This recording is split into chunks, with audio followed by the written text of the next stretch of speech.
totally. Pretty Boy is the next song, the first single from the album. It features Johnny Marr, I understand. Yeah. Well, it's a bit of an anomaly on the record, which the kind of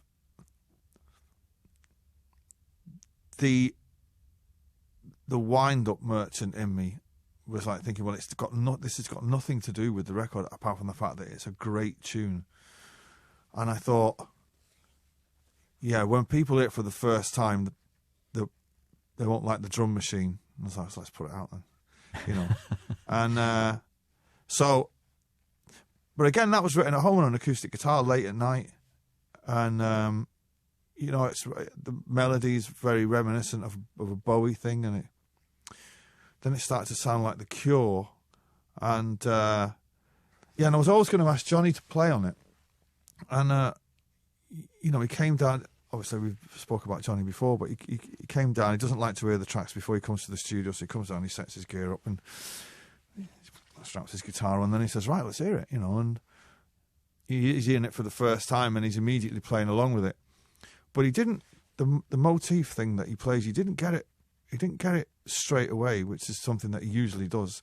It took him a while, but once he hit on it, I mean, I was blown away by it, because the song, it gets to a point and then it just stays there, and it needed some kind of light and shade and something interesting, something that I'm not capable of on the guitar. And when he hit that thing, I was like, oh, man, that guy, you know, he just got it, you know what I mean? And so then as the song progresses and it starts to sound like The Cure, one of those mad nights where you just think, wonder does Robert Smith do remixes? And of course, in the music business, you're only 2 degrees of separation away from anyone.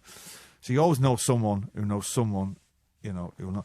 So I end up getting his email, and you know, like, would he be receptive to receiving an email from I, you know? And I thought he'd be like, well, a guy from Oasis. I don't think so, you know. You couldn't get 2 more polar opposites in the Oasis and The Cure, right? So, but you must have met, no? I've never met him. Wow, right. I've never met him, and I've always been a huge. I love his songs, and every time I would get to somewhere, a festival, or I mean, The Cure played last night. I'd always missed them, and I did get to see them at Roskilde in 2018, and they let me stand on the side of the stage, because they never let anyone, and. I thought it was amazing, but I never got to meet him. Anyway, I sent him this email and said, do this track, and I think it sounds like the Cure, and he texted back, you know, send me the track, and anyway, he sent me another email, I've got the track and I love it, and I'll do it, and I was like, wow, this is amazing. Well, if I thought it sounded like The Cure when I sent it to him, when it come back, we're like, well, okay, now that sounds like The Cure.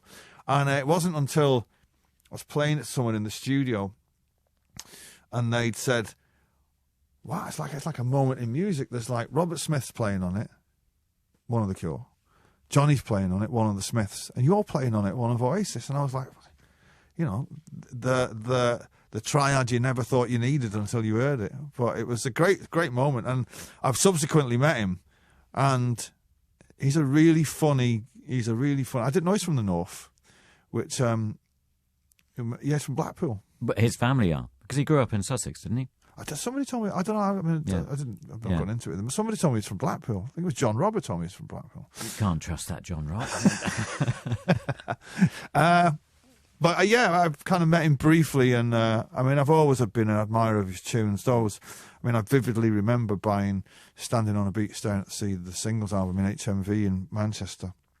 I've still got it, and I still listen to it.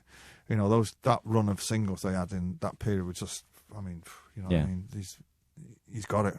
And I went to see them last Christmas at Wembley, and they're just, you know, they've got, you know, they're one of those great British bands that have got that canon of songs to call on. And I love the way they come on and do a new 8-minute instrumental. I love the perverse side of my nature is like, I like that, you know, because people come on and do Love Cats, and that's all the back end of the show, and it's amazing, and he's brilliant. And yeah, Pretty Boy is it's just a great vibe, you know. And it was the first song that I've completed, and the first one that I demoed, so it was fitting that it was the first one that came out. Yeah. And then I remember saying, the guy who was doing the video said, "What? give me a point. And I just said, just boys in makeup. And he said, all right. So he sends me the video. And I was like, oh, my God. I was like, wow, this is going to freak some poor flowers out. And I was like, he said, is it too much? And I was like, no, it's not enough, you know. And it was great, but I do love it. And funnily enough, it does sound good live. Yeah, excellent. So you've already got this one worked out. And on the record, so we've got the Robert Smith remix. Is Robert on the tune on the album as well? No. He plays guitar on the remix. Yeah. It sounds like all the Cure it sounds like the Cure doing, playing the backing track. It's amazing though. But no, I'd love to get him on a tune. I'd love to. I mean, he's got that thing, this one of those guys. He's got, like Johnny's got this thing. The most melodic guitarist I've ever heard in my entire life can make a guitar